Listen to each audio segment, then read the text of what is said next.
Hi, everybody. I'm Annie Kennett Nichols, and I work with Osher Lifelong Learning Institute at Emory. And today we're featuring Judith Costello and her upcoming two new classes. Hi, Judith. Hey, Annie. Good to see you. Thank you for being here. Can you tell us a little bit about your background? Oh, sure. Well, I grew up in the Chicago area.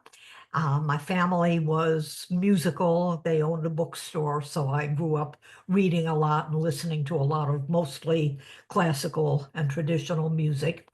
I was a music major at the University of South Florida in Tampa, and while I was working on my degree in music journalism, which was unheard of at the time, I also started working for the campus radio station, an NPR affiliate called WUSF at 89.7 on your FM dial. I can still say it in my sleep.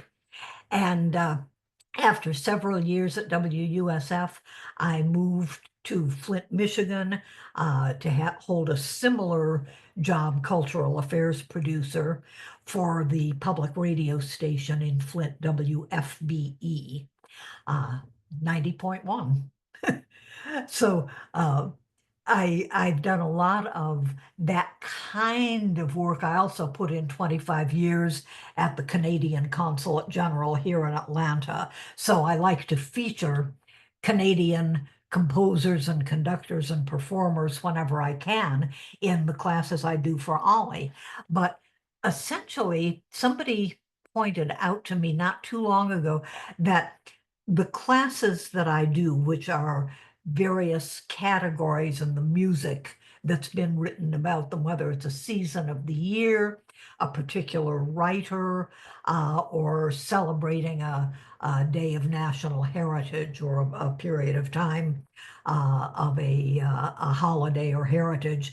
Um, they pointed out that it's kind of like listening to an NPR classical music radio show. I have heard that from more than one person. So I guess I'm bringing that experience that, it's many, many years ago now that I was doing the radio programs, but I still love selecting the music, curating it, finding out about the context in which it was written or first performed. So, uh, That's great. So I just want you to know we are big fans, and because we record your class, Deanna and Stephanie and I all we listen to your classes and they're fabulous. well, Um, that's so nice of you. I know you're always super busy when I started to say when I'm on the air, when I'm presenting the classes that you're off helping people in the classroom or taking care of new registrations or trying to work things out. So I'm delighted to know that the programs do live on a little bit and bring pleasure to my yeah, friends at Ollie. absolutely. Can you tell us a little bit about the two upcoming classes you've got? You've got a celebrating Women's History Month in music and also Shakespeare Music Part One. Right. Well, the celebrating Women's History Month, the month of March is always designated as Women's History Month, just as the month of February is Black History Month.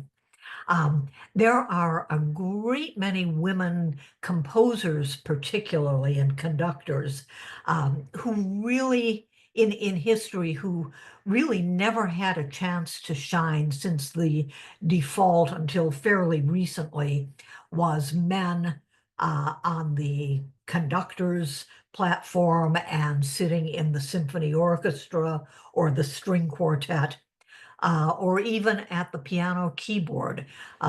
Music for women, particularly in the 19th century, was considered a nice little ladylike occupation, but certainly not a career for most women. So in March, just in a couple of weeks now, I will be exploring some of those women. The When we have recordings of them, of course, we'll play excerpts from those. Otherwise, the works that they wrote. In many cases, those works were attributed to men. I'm thinking of a woman called Fanny Mendelssohn Hensel. Mendelssohn, Felix Mendelssohn, was her brother, her younger brother. He's the one that got all the credit. Now, he's a wonderful, wonderful composer, but there was a lot of talent in that family, and it's only fairly recently that we've known about some of the things that she wrote.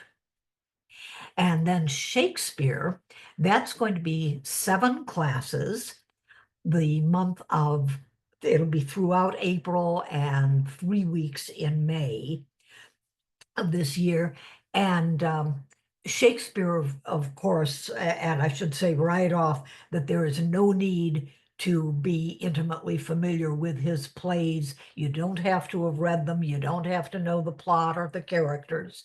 We'll cover all that. But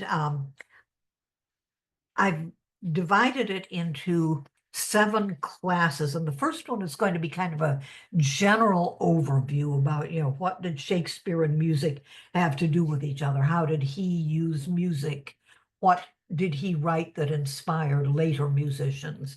Because he's been gone for well over 400 years, and there are still people practically every day writing music that has something to do with Shakespeare.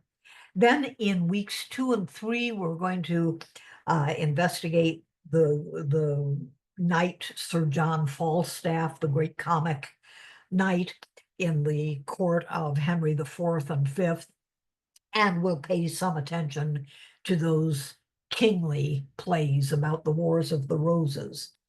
The next week, we will study 2 of the tragic heroes, Hamlet and Macbeth, both of which have inspired a lot of music in more recent times.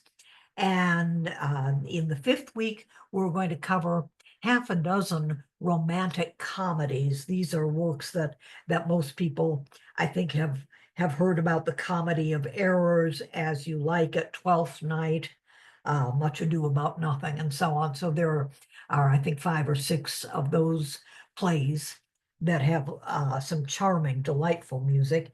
And finally, the last 2 weeks are going to be devoted to the star-crossed lovers, Romeo and Juliet.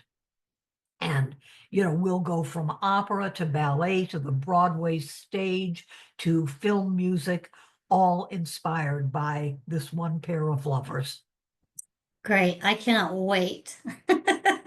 And as Thank you you. pointed out, that's just part 1. I'm looking Oh, I forward know, right? I'm Yeah. looking forward to presenting a proposal for another Shakespeare course sometime toward the end of 2025. Awesome. Well, thank you so much for your time. And I look forward to hearing your classes. I'm so glad you're part of the audience. Thanks, Thank Annie. you. Take care.